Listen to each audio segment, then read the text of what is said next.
நான் உனக்கு தெரியாது இல்லை, எந்த இடத்துக்கு போனாலும் நான் பாட்டுக்க சரளமாக பேசுவேன். ஆனால் நீ நிற்கிற இடத்துல அது பேச முடியாது, உனக்கே தெரியும். ஏன்னா இது சந்தானத்தோட கோட்டை, அங்கே பண்ணக்கூடாது சேட்டை. கை தட்டுவாங்களே பார்த்தீங்களா, இதுக்கு தான் நண்பன் வேணுன்றது. சில பேர் நான் நிறைய ஆடியோ ரிலீஸ் போகும்போது கை தட்டாதீங்க சில பேர் காண்டாவாங்க. பாருங்க, கை தட்டுங்க அப்படின்னு சொல்லி, இதுதாங்க முக்கியம். உண்மையிலேயே சொல்கிறேன் சந்தானா, என்னோட அழகுக்கு என்ன காரணம் தெரியும் உனக்கு? தெரியும் கண்டிப்பாக. இது அப்புறம் எல்லாரும் என்கிட்ட வேறு கேட்பாங்கடா, என்கிட்ட சொல்லிட்டு என்னன்னு. அது உன் மனசுக்கு தெரியும். அவன் கூல்டா நம்மால்டா அப்படின்னு சொல்லி இன்ன வரைக்கும் சரி. அது இன்றைக்கி நான் இவ்வளோ தூரம் நிற்கிறேன்னா அதுக்கு சந்தானம் தான் காரணம். இன்றைக்கி நிறையா பேர் சொன்னாங்க, சேர் ஒன்று போடுங்கடா, ரொம்ப நேரம் நிற்கிறேன்னு சொல்லிக்கிட்டே இருக்கான்.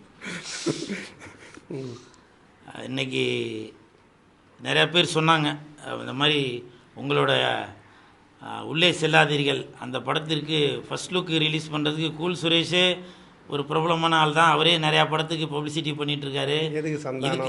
எதுக்கு சந்தானம்னு சொல்லல, நீ பண்ணுறன்னு தெரியாது அப்படின்னு சொல்லி என்கிட்ட சொன்னாங்க. யார் நீங்களே பண்ணிடுவீங்களா அப்படின்னு ப்ரெஸ்காரங்களே நிறையா பேர் கேட்டாங்க. அப்போ நான் சொன்னேன் அது ஒரு சஸ்பென்ஸுங்க அப்படின்னு சொன்னேன். அதுக்கு காரணம் என் தாய் தந்தைக்கு பிறகு நான் நல்லா இருக்கணும்னு நினைக்கிற ஆள் சந்தானம். இது நான் சும்மா கேமராக்காக சொல்ல, இது நிறையா பேருக்கு தெரியும்.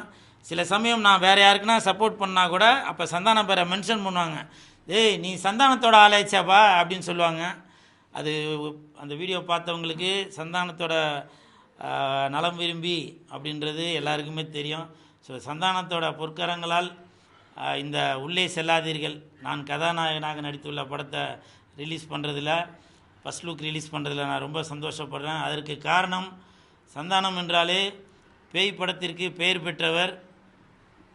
பேய் கஷ்டத்தில் இருந்துச்சுன்னா பேய்க்கே பென்ஷன் வாங்கி கொடுப்பவர். அப்படிப்பட்ட சந்தானத்தோட பொற்கரங்களால் சந்தானம் நன்றி.